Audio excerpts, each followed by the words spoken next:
Hello, today I am going to introduce you very important persons from Mukti and as well as from my life. I admire a lot Mr. Somnath Mukherjee. Somnath da, welcome. Somnath da is a very senior person, development coordinator from AID, Association of Indian Development. You might be knowing it's a very large organization, mostly working for Indian development as a large, and they have various development activity with grassroots level organizations across in India. Somnath, most of the times he spend almost 6 months over here in India, and 6 months he goes back to raise fund and to make the awareness what is going on over there in India and Indian society as a large to support us. And I still can remember I was visiting United States in 2005, and I met Somnath first time in Bongo Sommelon. We were discussing about our development in Sundarbans, and it was a kind of a national stage. I wanted to do something for the society, and Somnath was visiting for a job at that time over there, and then Somnath started guiding me, and with the help of Somnath and with the help of AID other volunteers, we successfully established the organization called Mukti. Now it is almost working for a very large population in Sundarbans and beyond.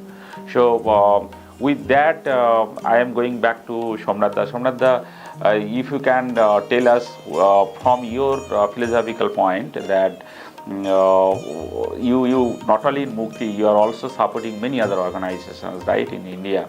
And especially I found that you have a very special corner in your heart that for Sundarban people as a large and in West Bengal.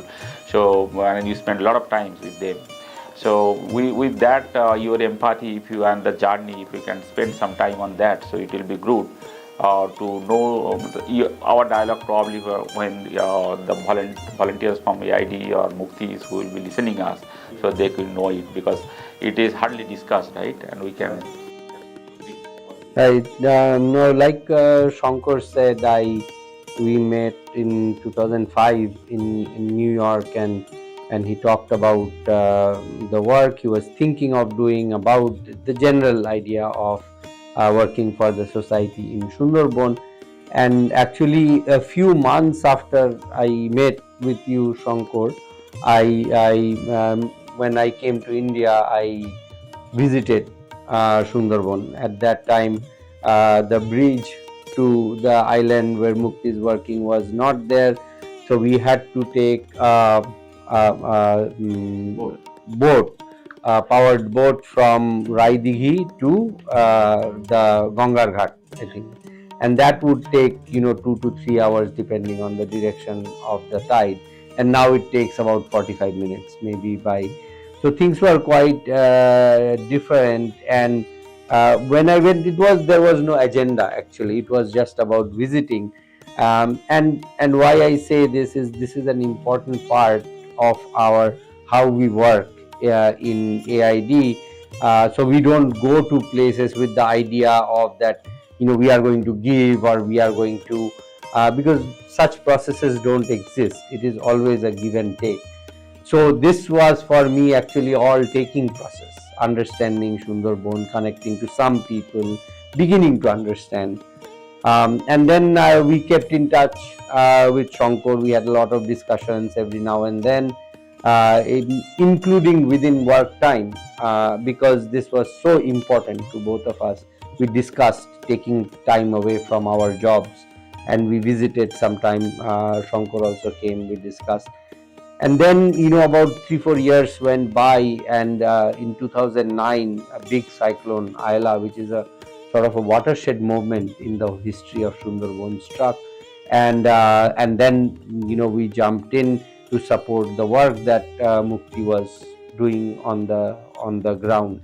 And that was the beginning of direct working. A lot of volunteers from 8 Kolkata visited Mukti and other many islands. It was a major disaster. So that was the beginning of the long-term work that AID and Mukti started. in Yeah. 2009. And I can add few more things over here. In 2009, we found it's a kind of a disaster, right? After Aila, and before that, such things was not happened, and or people was not agile or kind of a resilient at that time, so they didn't have any clue how to handle that. Correct. And we still can remember Somnath that Revati, who has the experience of handling few years before the tsunami. Right. She worked in Indonesia and in Tamil Nadu. She first came over here and she made a very nice contribution, sitting with farmers and working with them how to go for a long-term recovery for, because economic development is very important. Our economy was fully dependent on agriculture, or largely dependent, I would say. So as fast as possible, if we could make our agricultural land fertile, then the migration will not happen, or otherwise it was a huge challenge for the Sundarban people, right? Right. And that is where I think, again, the philosophy with which AID works is important, is to be very actively listening to people and what is their need. And it is only after this interaction with the people and with, everyone that was there in Mukti at that time on the ground, and many other groups also, this understanding that what is needed right now is the rejuvenation of agriculture. Right? That was a key decision that we all took together, and this is the direction we have to go. And that direction was informed by the people of Sundarban, not externally. And that's where Revati came in, and we started very modest. It was the first time Revati came from Tamil Nadu. She trained only 25 people, and one would think, like, what will that happen, what will that do. But the beginning was modest, but that led to a long change, Yeah, a big change. I can add over here. That starting in went to almost 15,000 farmers is working with Mukti, and almost one island is going to convert into a bio island or an organic island. And in recently in 2021, the FICCI, they evaluated 200 such NGOs working in coastal regions of India and declared Mukti's #1 in organic and climate resilient agriculture. So it's a huge which was started at that time. Right. So and it's proof that we thought 10 years before whatever we thought, and that that is actually kind of a result was coming over there. And not only in agriculture, but also from Mukti, and I would say that in almost in every angle, I mean how participatory working with the villagers and give the importance of people's needs and their thought, instead of something pushing on them or putting on them that this is our decision and money, you go and work, or other way around, actually what you guys need and how we can help you out. That's the kind of approach.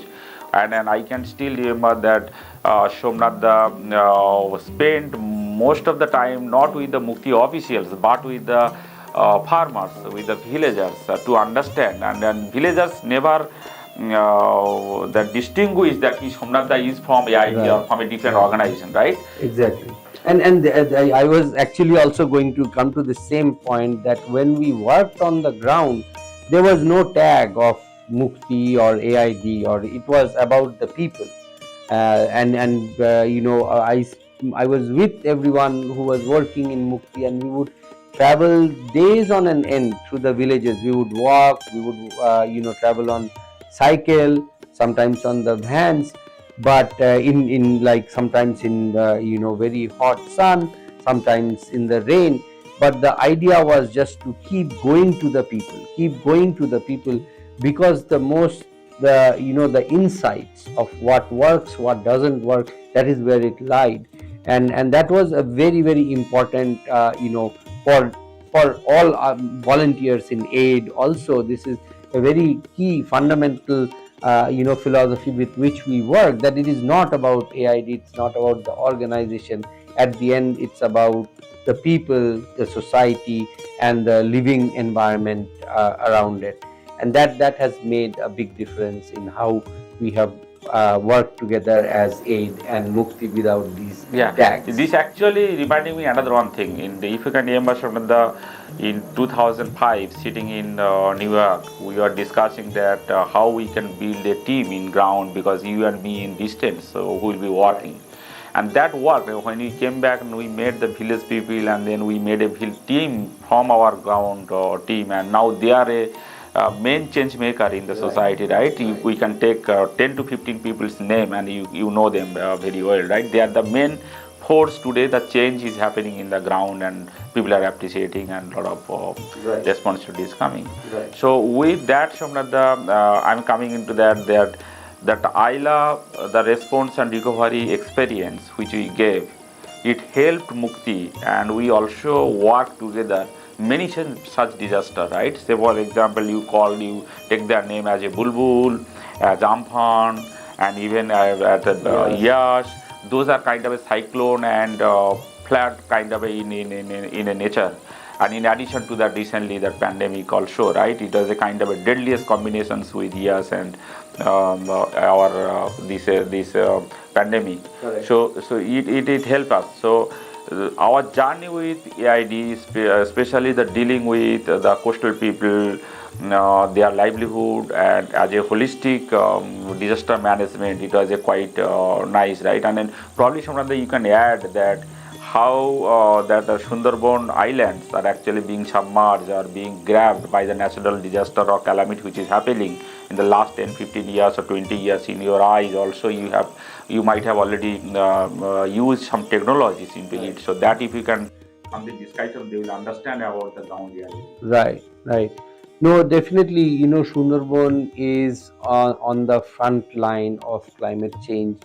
And it is also ironic that the people of Sundarban have contributed the least towards climate change, and yet they bear this disproportionate burden of being inundated. And even the years that we have worked, we have seen water levels rising, the embankments going up, and it was because the problem is so big. Sometimes it can paralyze us. What can we do with such a big problem? But after Amphan, we have been having a lot of these discussions. But after Amphan, we together jumped in and say we have to do all we can. And then we decided on this mangrove plantation around the islands. And Mukti has taken this up in full gusto. And maybe Shankar, you can go a little more into the how you are protecting the embankments along with the mangrove plantation. Yeah, sure. Actually, I would tell you that I am from Sundarban, right? And I born and brought up in the island. Correct. I know Sundarban's ecological challenges and the socio-economic challenges in and out because I've been through those challenges. And I have seen in my life also how it is dynamically changing, right, over the time. So, because of these so many cyclone and flood frequency has increased, so people are thinking, a lot of people are thinking about the sustainable solution, right? But mostly adapted solution is like putting concrete embankment on top of that, and so that it will protect and wave, and then the people are safe. But I'll tell you, this is a disaster, and this cannot happen in Sundarban. That's why I am completely vocal against it. Okay, that is a 4,000 kilometer of river embankment, and it is mostly kind of a clay and soft soil. Right. And putting concrete on that, soil will go up from underneath, and we have seen the many places that concrete has been broken down. It will only help to couple of corporate who will be selling cement, road, or maybe engineering work. It will not. This solution will not include the local people. Right. Unless the local solution is being addressed in buying the inclusions of the local people, the solution cannot be sustainable. We have developed a model also, that the embankment should be earthen, but the inclination should be good enough, because you have to put enough earth into it. What we have seen is many places the earthen embankment is not stronger enough. The inclination is like this, and 70 feet, very steep, 75% 70 degrees, 60, 70 degree. because and if it is like that steep, it will collapse, right? So if you like this kind of a flat, so then probably it will there is less chance of more the collapse. integrity and Right, stability. right. Also, the few type of we have identified the pieces, mango pieces, one after one. So that we are putting, and then we have made the vetiver grasses salt tolerant, Right. and over the time we made it, and now we have a largest salt tolerant varieties of vetiver grasses available with Mukti. We are trying to put over there in the other side, so that it will strong that roots that will hold the mud over there. And already we have almost 20 kilometers we have done like that. And other side of the river embankment we are using for the livelihood of the people. We need to understand in Sundarbans we have three type of people. Number one, few people they have land, so they can make their livelihood out of their land.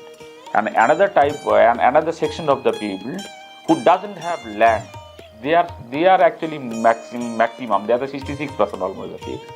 And in the 66% people, you can bifurcate into two sections.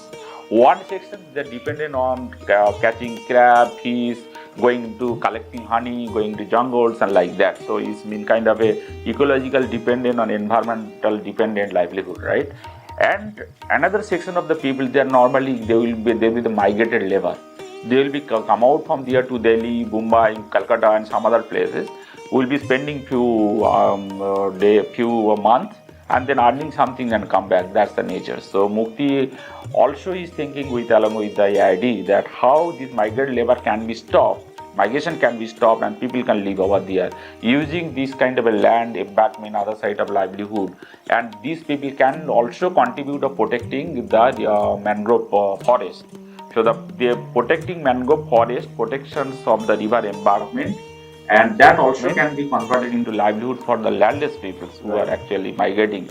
That may be a project which we have already launched, and we need to take it forward because this river embankment, that actually is a kind of a lifeline of the people. Sundarbans inhabited island. Yeah. Otherwise, whatever we are developing inside the island, within 10 minutes it can be erased, right? So by that. Absolutely. So that protecting river embankment is a very essential stuff, but that naturally should be done. Naturally, that then only the people will be engaged, right. And whatever material or the labor spending will be happening on that will go in the hand of the people, local people, right. So that their livelihood also be secure, right?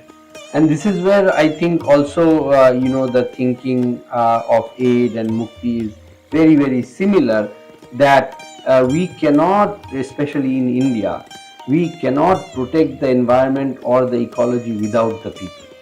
It is the people of India, especially the hard-working people who live close to nature, Adivashi, Dalit, working people who live close to nature, who have been protecting the environment of India for thousands of years. It is, not the departments and such who have been protecting. So we cannot think of protecting the ecology without protecting the people who are at the risk of losing their livelihoods, their homes being washed away. If they have a stable life, they will themselves they know how to protect the environment. So this line of thinking that Mukti has taken of identifying all the people, and very specifically the marginalized people, landless people, people who live on the embankments close to the rivers and all, taking their needs into account is a commendable step that Mukti has taken, and this builds the foundation of ecological integrity rather than pushing it top down. So yes, that's a very good thing. Thank you very much, Somnath, for visiting Sundarbans. And I would request that you must visit at least twice in a year. And I would request also to other AID volunteers who are listening us, please make a plan of visiting Sundarbans. I am over here to host you. Thank you very much for your time.